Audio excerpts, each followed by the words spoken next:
செய்தியை பார்த்து வருகிறோம். சென்னை, செங்கல்பட்டு, காஞ்சிபுரம், திருவள்ளூர் உள்ளிட்ட மாவட்டங்களில் காலை 10 மணி வரை மிதமான மழைக்கு வாய்ப்பு இருப்பதாக தற்போது தெரிவிக்கப்பட்டிருக்கிறது. கூடுதல் விவரங்களை செய்தியாளர் லிபிகாவிடம் கேட்கலாம். லிபிகா, முழுமையான விவரங்கள்.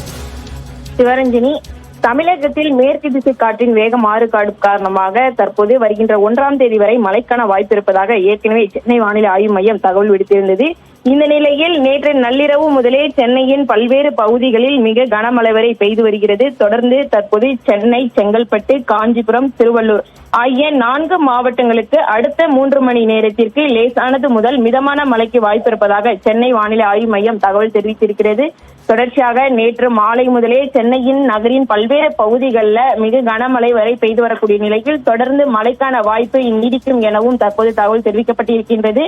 குறிப்பாக நேற்று காலை 8:30 மணி முதல் தற்போது வரை அம்பத்தூரில் அதிகபட்சமாக 13 சென்டிமீட்டர் மழை பதிவாகியிருக்கின்றது.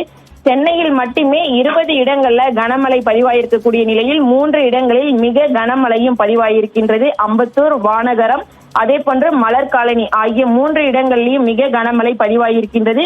தொடர்ச்சியாக அடுத்த 3 மணி நேரத்திற்கு இன்று காலை 10 மணி வரை சென்னை, செங்கல்பட்டு, காஞ்சிபுரம், திருவள்ளூர் ஆகிய 4 மாவட்டங்களிலும் மழைக்கான வாய்ப்பு இருப்பதாக சென்னை வானிலை ஆய்வு மையம் தகவல் தெரிவித்திருக்கிறது. சிவரஞ்சனி, விவரங்களை வழங்கியமைக்கு நன்றி லிபிகா.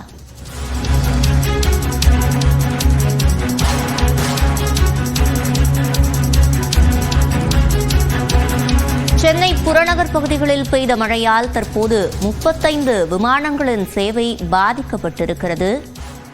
சென்னையில் மொத்தம் 35 விமானங்களின் சேவை பாதிக்கப்பட்டிருக்கிறது. சென்னை புறநகரில் பெய்த மழையின் காரணமாக 35 விமானங்களின் சேவை தற்போது பாதிக்கப்பட்டிருக்கிறது. சென்னை புறநகர் பகுதிகளில் பெய்த மழை காரணமாக 35 விமானங்களின் சேவை பாதிக்கப்பட்டிருக்கிறது.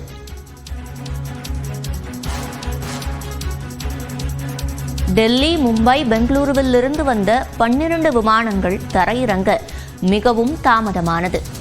சென்னை புறநகர் பகுதிகளில் பெய்த மழை காரணமாக 35 விமானங்களின் சேவை பாதிக்கப்பட்டிருக்கிறது.